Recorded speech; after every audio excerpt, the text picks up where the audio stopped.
5ই আগস্টের পরে বাংলাদেশের ভিতরে ইসলামের উত্থানের একটা সুযোগ এসেছে।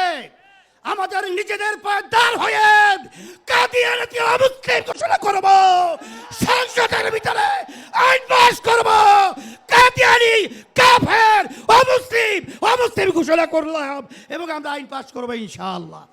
আমি তাওহীদি জনতা এ পর্যায়ে বক্তব্য রাখবেন ইসলামী আন্দোলন বাংলাদেশের সংগ্রামী আমির হযরত মাওলানা মুফতি সৈয়দ রেজাউল করিম পীর সাহেব চরমনাই দামাত বারাকাতুহুম।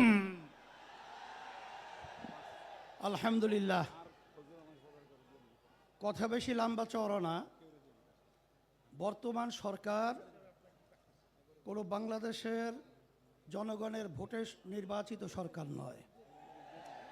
এই সরকার হলো, আমি বলবো, একটা চমকের মতো সরকার। এই সরকারের কাছে আমরা উদাত্ত আহ্বান জানাবো যে যেহেতু একটা সুযোগ এসেছে, আপনারা একটা চমক দেখাবেন। আজকে কাদিয়ানীদেরকে অমুসলিম কাফের ঘোষণা করে সংসদে আইন পাশ করবেন, এটা আমাদের এই সরার উদ্যান থেকে আজকে দাবি থাকবে। আর সাথে সাথে আমরা 53 বছর দেখেছি বারবার ওলামায়ে কেরাম এবং মুসলমান আমরা রাস্তায় এসেছি।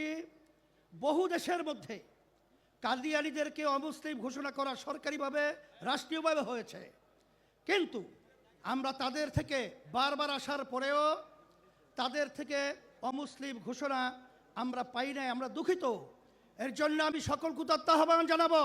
সকলকে আহ্বান জানিয়ে আপনাদের সকলকে সুস্বাস্থ্য কামনা করে শেষ করছি। আলহামদুলিল্লাহ।